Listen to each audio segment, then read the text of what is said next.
Hey there role players, Rhaegar here for another video. Today's video is going to be another one of my RPG a day videos for the month of August in 2016. And today's topic for the 2nd of August is best game session since August 2015.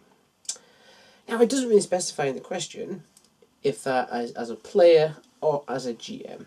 So you're going to get double your money today. I'm going to give you two answers. I'm feeling generous. As a player, best game session.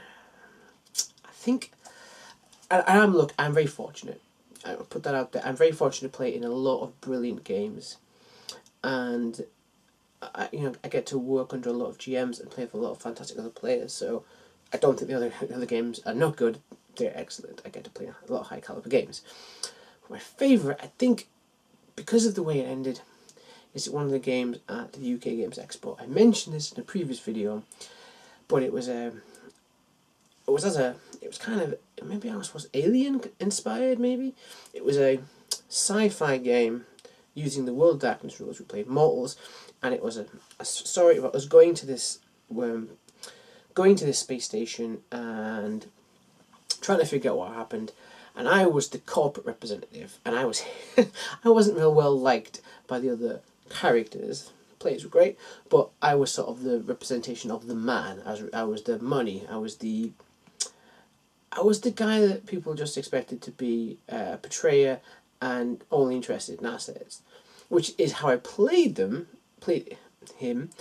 to begin with.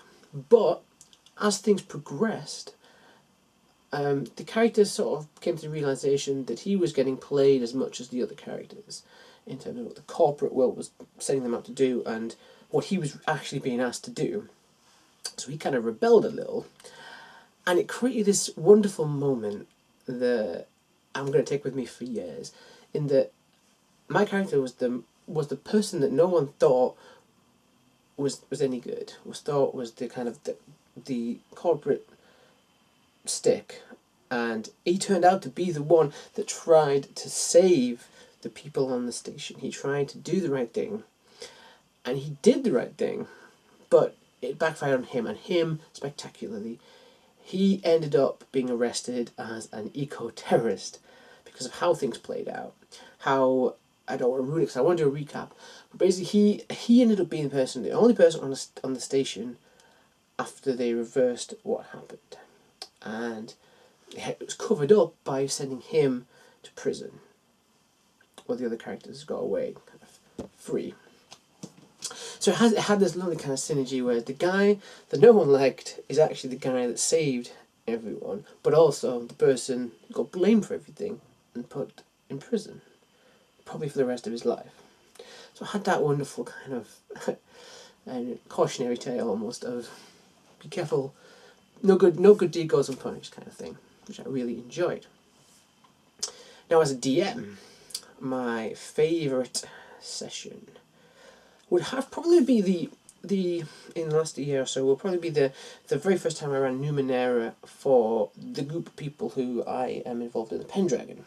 I took over for a little while and ran some Numenera, and it was seeing the penny drop when they began to figure out how the game worked, how got the mechanics, and the way the ciphers worked, and they just realised how much fun they could have with it.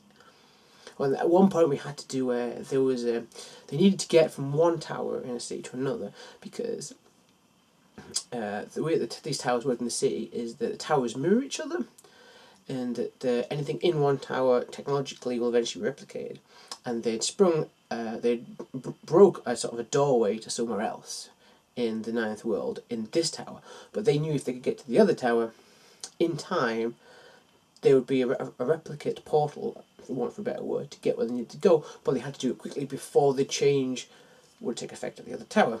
So I had this wonderful moment of them running. These towers are high up. This is in the city, the capital city. We're running between airships, jumping up between airships, piloting others, using their ciphers to get between these, hundreds of meters in the middle of the sky. And as they figured out how they could use their abilities to do this, it was a beautiful moment of realisation, and it'll stick with me for a long time. as GM. When I got it right, I sold the setting to them, and they got it, and it was great. At least for this year. So that's me been gushing about my experiences for today's question of RPG a day. I hope you've enjoyed the video, as I have enjoyed talking to you about it. And until tomorrow, I'll see you later.